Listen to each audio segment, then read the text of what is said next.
Murad. Tube upgrades, Mike. You know my old bugbear on this one. Should it really take almost 100 years for a signal box to be replaced? Well, no, it shouldn't take that long for it to be replaced, but I think I wasn't proposing, Chair, unless you want me to go into the full detail again of the signalling of the Circle, the District, the Metropolitan Hammersmith City line, other than to say that this is a hugely technically challenging project because of the complexity and the historical construct of those lines, all different railway companies plugged together and everything else. But the good news is this signalling work is now underway.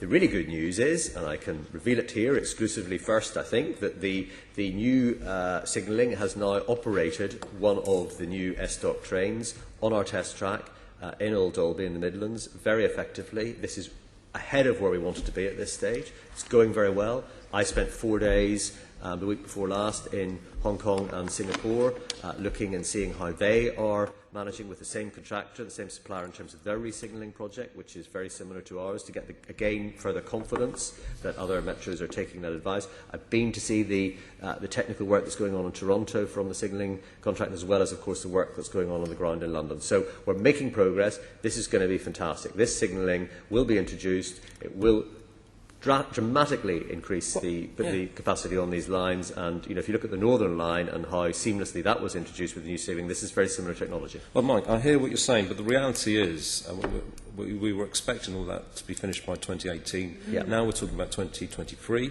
Our budget committee are suggesting that the blunder with Bombardier has cost TfL £900 million.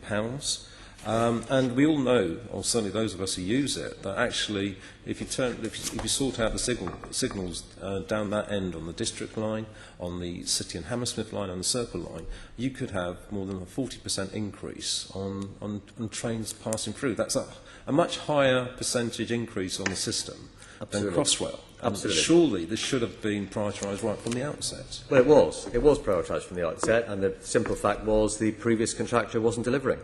And there was no way. It was absolutely impossible for them to deliver to a timeline of 2018. That had become obvious, and that's why I pulled the plug, because I wasn't prepared to continue to spend public money, fair payers and taxpayers' money, on a project that was going wrong. Because fundamentally I believe, that the public sector does that far too often.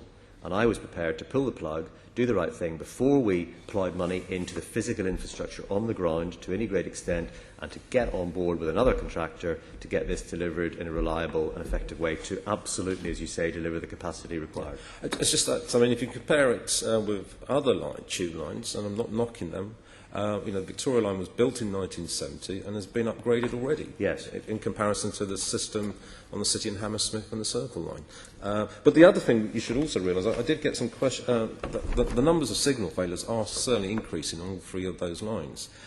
We're getting more than one signal failure a day on the Metropolitan line. On the District lines, it's almost twice a day. And the Hammersmith and City and Circle line is almost coming up to once a day. I mean, those figures are going to get worse, aren't they, before we see any improvements? Well, I don't think so, actually, because for two reasons. One is actually the overall performance of all of those lines, both in signalling terms and overall reliability, has improved. So every single line across the tube has an improved reliability over the last 5 years. Those are the facts. If you look at the way we measure this in terms of lost customer hours, the facts are the performance has got better. Is it perfect? Absolutely not. What will happen as we gradually commission sections of the line is the reliability will immediately improve, because we won't have the same sort of trackside infrastructure that exists there now. So even before we turn on the whole system to increase the capacity, which, as you rightly say, is the big prize of this, actually the Hammersmith branch, for example, which is the first bit, the pink branch, going up from Hammersmith to Edgware Road, will get some immediate improvement as early as 2019 in terms of what we will see there with the new signalling being in place, and therefore being able to operate instead of the old stuff that's been there, as you say, for decades. Okay, well, as you know, they're all subsurface, so they should be easier to do than the deep tunnels which you've done. Can I now move on to some of the other lines? You've worked at Heathrow for a few years. You know how critical the Piccadilly line is.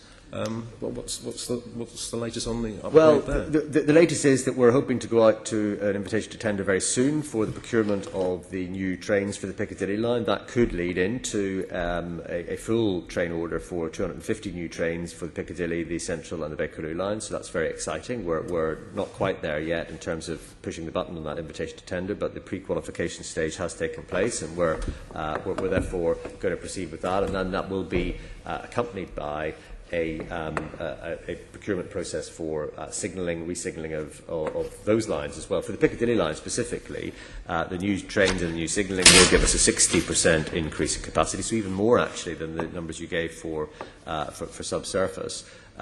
Which is, of course, hugely critical. It's hugely critical not just for serving Heathrow, the West End, and the redevelopment areas of King's Cross, but also actually for housing and everything else across this line of route. So a really exciting prospect ahead of us. Okay. Just on the Piccadilly line, I mean, I think the critical thing is it's going through Chiswick. Free stopped at Chiswick without even stopping. So once the signals are sorted, I trust it will stop there. The Bakerloo line has got no money at all. And whilst people, I mean, I understand people in the south want it extended, I just think it needs an upgrade at the moment. And a classic point is the state of the seats. Yes. It's as simple as that. I mean, I've been plugging away at this since the beginning of the month, Yeah. beginning of the year. I've not been getting too much joy. I mean, it's got to a point where people aren't sitting on the seats because, even on a crowded Bakerloo line beyond Paddington. Well, we'll see. Should that really be how it is? Well, clearly not, and I'll have another look at that. Okay, because it's not the case on other tube lines, so can we at least see that improvement? I don't think that's too much to ask. I'll have another look, yeah.